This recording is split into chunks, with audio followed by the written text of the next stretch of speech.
Afternoon student. अब micro economics का second chapter का लास्ट टॉपिक हम लोग पढ़ेंगे, circular flow of income. Circular flow of income actually होता क्या है? सर्कुलर फ्लो ऑफ इनकम में 3 फेजेस होते हैं। How many phases? 3 phases. 3 phases का मतलब ये होता है, इसको हम लोग इकोनॉमिक लाइफ साइकिल के नाम से भी जानते हैं। इकोनॉमिक लाइफ साइकिल के नाम से भी जानते हैं। इसको इकोनॉमिक लाइफ साइकिल हम लोग क्यों बोलते हैं? देखो, एक चीज़ गौर करना, इसमें 3 फेजेस होते हैं। अभी हमने क्या बताया कि सर्कुलर फ्लो ऑफ इनकम में 3 फेजेस होते हैं। In circular flow of income there are 3 phases. First phases is production, second phases is income and third phases is expenditure. 3 phases होता है, प्रोडक्शन, इनकम एंड एक्सपेंडिचर। इस phase को हम लोग थोड़ा सा स्टैंडर्ड वे से कैसे बोलेंगे? Production of goods and services. पहला फेज क्या है? प्रोडक्शन एंड गुड्स और सर्विसेज। सेकंड फेज है generation of income and third phase is consumption expenditure. Production and service, goods and services actually ये मैन्युफैक्चरर का फेज है, यानी यहाँ पर जो भी फैक्ट्रियों में गुड्स को मैन्युफैक्चरिंग कराया जाता है उसको production of goods and services बोला जाता है। जनरेशन ऑफ इनकम का मतलब होता है कि जो फैक्ट्रियों में लेबर काम करने के लिए जाते हैं उनको मंथ के एंड में जो सैलरी मिलती है उसे हम लोग जनरेशन ऑफ इनकम बोलते हैं। और कंजम्पशन ऑफ एक्सपेंडिचर का मतलब होता है जब वो लेबर महीने में तनख्वाह किसी कंपनी से लेकर आते हैं सैलरी, और बाज़ारों में जाके अपने ज़रूरतमंद चीज़ों को जब वो परचेज़ करते हैं, ख़रीदते हैं सेल्फ कंजम्पशन के लिए, तो उसे हम लोग बोलते हैं कंजम्पशन एक्सपेंडिचर। तो देखो स्टूडेंट, इसको थोड़ा सा हम एक एग्जांपल से क्लियर करना चाहेंगे।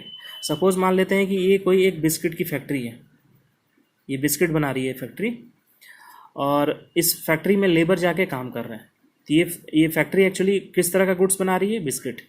ठीक है, बिस्किट बनवा रही है किन से? लेबरों से। उन लेबरों को क्या दे रही है? महीने में सैलरी दे रही है। वो जो सैलरी लेबरों को मिल रहा है उसे हम लोग क्या बोलेंगे? Generation of income. अब वो जो लेबरों को तनख्वाह मिला यानी सैलरी मिली, उस सैलरी को क्या करेगा? ये जो प्रोड्यूसर है ये बिस्किट को कहाँ भेज देगा? मार्केट में। अब ये जो लेबर है, जो लेबरर्स हैं जो सैलरी लेकर आए हैं, मार्केट में जाएंगे और उस पैसे को उस बिस्किट पे खर्च करेंगे, यानी वो बिस्किट खरीदेंगे अपने सैलरी से।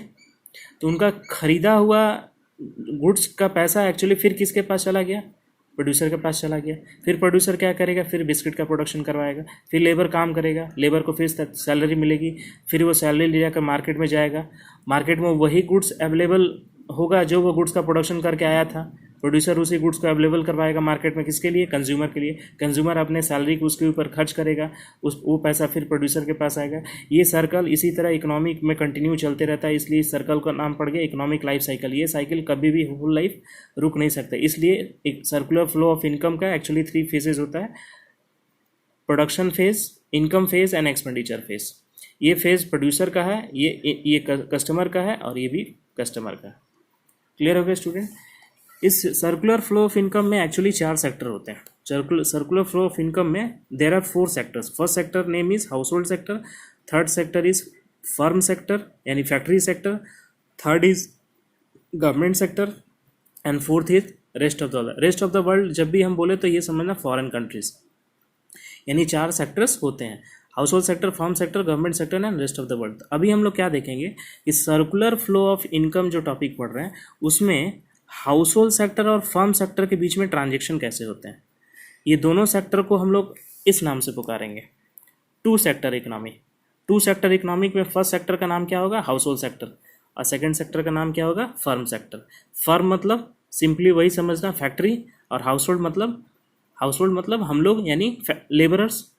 अब एक चीज़ देखो, हर कोई घर का एक लेबर या मजदूर किसी फैक्ट्री में जाकर काम करता है। फिर किसी फैक्ट्री में जाकर काम करता है तो कौन सा सर्विसेज देता है? Factor services. यानी फैक्टर सर्विसेज किस रूप में? Land, labour, capital and entrepreneur. ये 4 जो होते हैं इसको हम लोग फैक्टर ऑफ प्रोडक्शन बोलते हैं। बिना ये 4 फैक्टर के किसी भी फैक्ट्री में गुड्स का प्रोडक्शन नहीं हो सकता है। इसलिए एक house hold factor services, land, labour, capital और एंटरप्रेन्योर के रूप में किसको दिया? फर्म को दिया।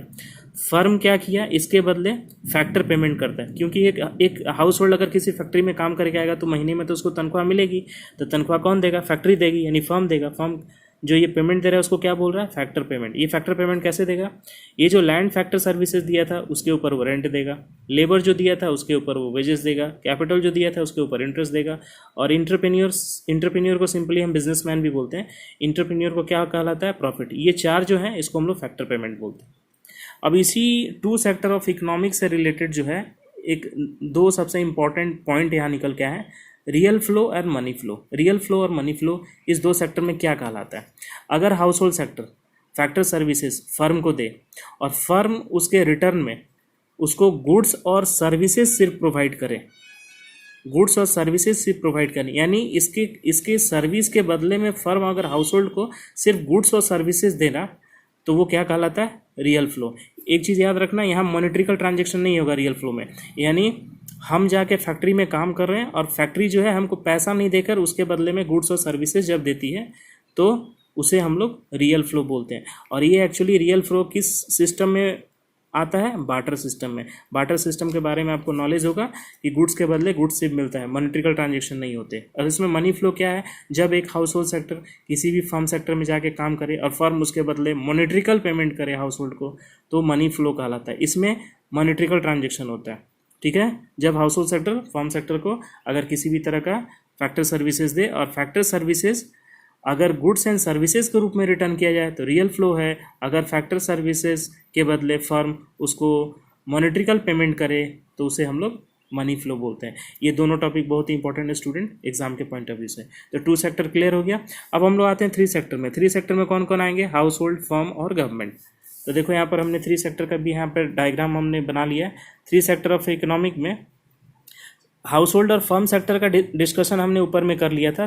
यहाँ पर सेम वही चार्ट बना हुआ कि जब एक हाउस होल्ड किसी फैक्टर सर्विसेज फर्म को दे और फर्म फैक्टर पेमेंट रिटर्न में हाउस होल्ड को दे इन फॉर्म्स ऑफ सैलरी, अगर मान लेते हैं गुड्स एंड सर्विसेज के रूप में दे तो रियल फ्लो है, अगर मॉनेटरिकल पेमेंट के रूप में करे तो वो मनी फ्लो है।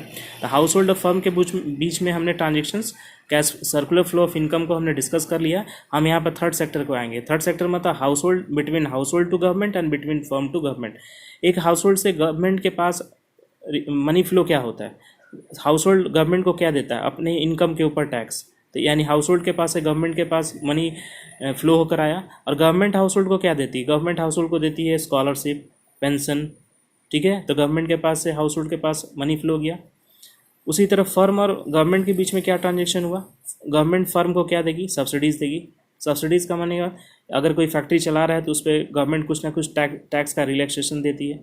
और फर्म गवर्नमेंट को क्या देगी? फर्म गवर्नमेंट को अपने प्रोडक्शन के ऊपर टैक्सेस देगी। तो यहाँ से मनी फ्लो ट्रांसफर होकर गवर्नमेंट के पास है। ये क्या है? ये 3 sector circular flow of economic है। ये तीनों सेक्टर के बीच में कैसे एक दूसरे के बीच में सर्कुलर फ्लो हो रहा है, ये तो आपको क्लियर हो चुका है। यानी हम यहाँ ये देख रहे हैं कि कैसे एक सेक्टर दूसरे सेक्टर के ऊपर डिपेंडेंट है, दूसरा सेक्टर पहले सेक्टर के ऊपर डिपेंडेंट है। ये 3 सेक्टर ऑफ एन इकोनॉमिक था।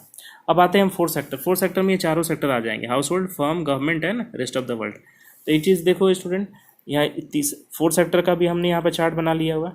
House hold sectors, firm sectors, government sector. इसका डिस्कशन तो हमने 3 सेक्टर ऑफ इकोनॉमी में कर लिया कि कैसे तीनों सेक्टर एक दूसरे पे डिपेंडेंट है।